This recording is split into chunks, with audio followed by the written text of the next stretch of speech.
We must strive to be like the moon. An old man in Kabati repeated this sentence often. I remember asking my grandmother what the old man meant. She said that people complain when there's too much sun, but she said no one grumbles when the moon shines. Moonlight is gentle. It brings light to darkness. The moon was kind of struggling to stay alight, even though these clouds were trying to cover it. And, you know, our journey was like that too, you know. A war almost put out the light in Ishmael Beah, but Ishmael wouldn't let that happen. That's why he has a story to tell. It begins in 1993 in a small, close-knit village in Sierra Leone. My life before the war was very simple, but very happy. It was very peaceful, beautiful, and the people were incredibly kind and nice. I didn't fear anything. And you didn't fear anything? Anything, nothing at all. It sounds like there was a lot of trust. A lot of trust, perhaps way more than they should have, but... More than they should, because in other parts of his country, a civil war was raging and spreading. Still, it seemed far away to the young Ishmael, who was most interested in American hip-hop. I take 30 electric chairs and put them in a classroom, 30 MCs and set them free from... People in our community and my father, they would be like, what is going on with these kids, you know? Because we started dressing like that, you know. You know, sometimes we would talk to each other like, yo, peace out, son, I'm out, you know. And people would be like, what? You know, like, are you serious? Serious enough that when he was just 12 years old, he and his friends left home to perform in a talent contest in a town miles away. On the morning that we left for Matrujong, we loaded our backpacks with notebooks of lyrics we were working on. We had no idea that actually we were leaving home and never to return again, and that things were going to change very quickly. You find out when you're 16 miles away that your own village had been attacked. Mm-hmm. Well, first of all, we couldn't believe it. The kind of place we'd grown up, we didn't think anyone would be capable of doing some of the things we'd heard people were doing. Even with his village under attack, Ishmael tried to go home. And we encountered people running. We saw like men carrying their dead children in their arms. I saw a man cry for the first time in my life. So this really disturbed me quite a bit. So we decided that, you know, we can't go back home. So we went back and decided to wait, hopefully to see our families will come through, but they didn't come. Maybe they went another way. If they went another way, maybe they were still alive. Once you lost all hope and think that this is useless, you die. His country at war, there was no safe haven. So Ishmael and his friends wandered from village to village, scrounging for food and water. Weeks stretched into months, and after a year, unbelievable news. You become really aware that the next village is where your family is. Just like, oh, finally the family is alive, so we're quite happy. But in a matter of more than half an hour later, everything else was different. I was hearing gunshots, pow, pow, pow, pow, pow, pow, and then we started seeing smoke. And we looked around, and where my family had been, I went in there, and there were only like heaps of ashes all over the place, and all the thing had been burned. The pain of knowing what had just happened was so severe that I wished I'd actually been in the village to die with them. No longer was there a reason to run. My friends were actually dragging me along because I'd lost hope.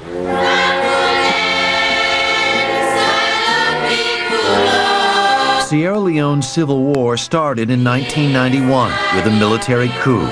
As the war escalated, rebels and government soldiers accused each other of vicious brutality against civilians.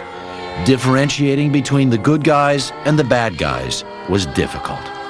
We had no idea where we would go or even how to get to a safe place, but we were determined to find one. Ishmael and his friends came upon a village that was being protected by men he thought were the good guys, government soldiers. There was food, soccer games, places to sleep. So it seemed this was a very happy place. The happiness didn't last long.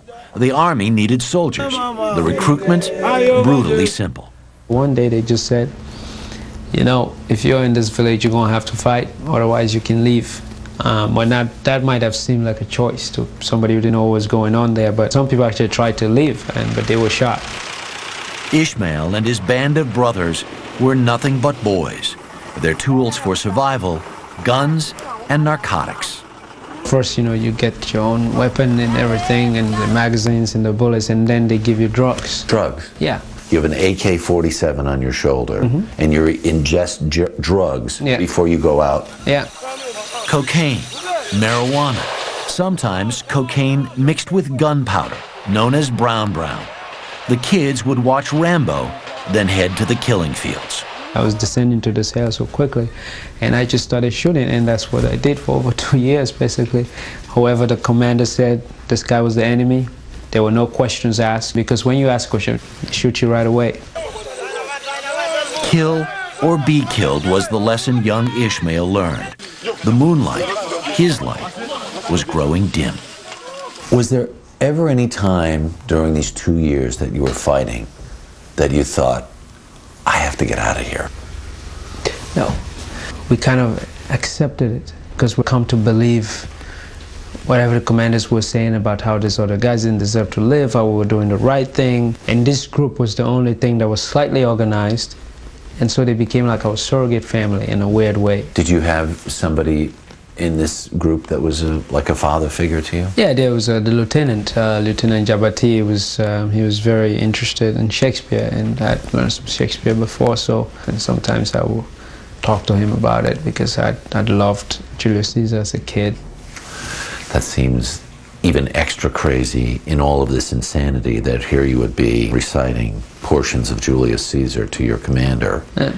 Well, I did that as a kid too. I would go to like the village square and recite it to people, you know. My dad was very proud of me to do that.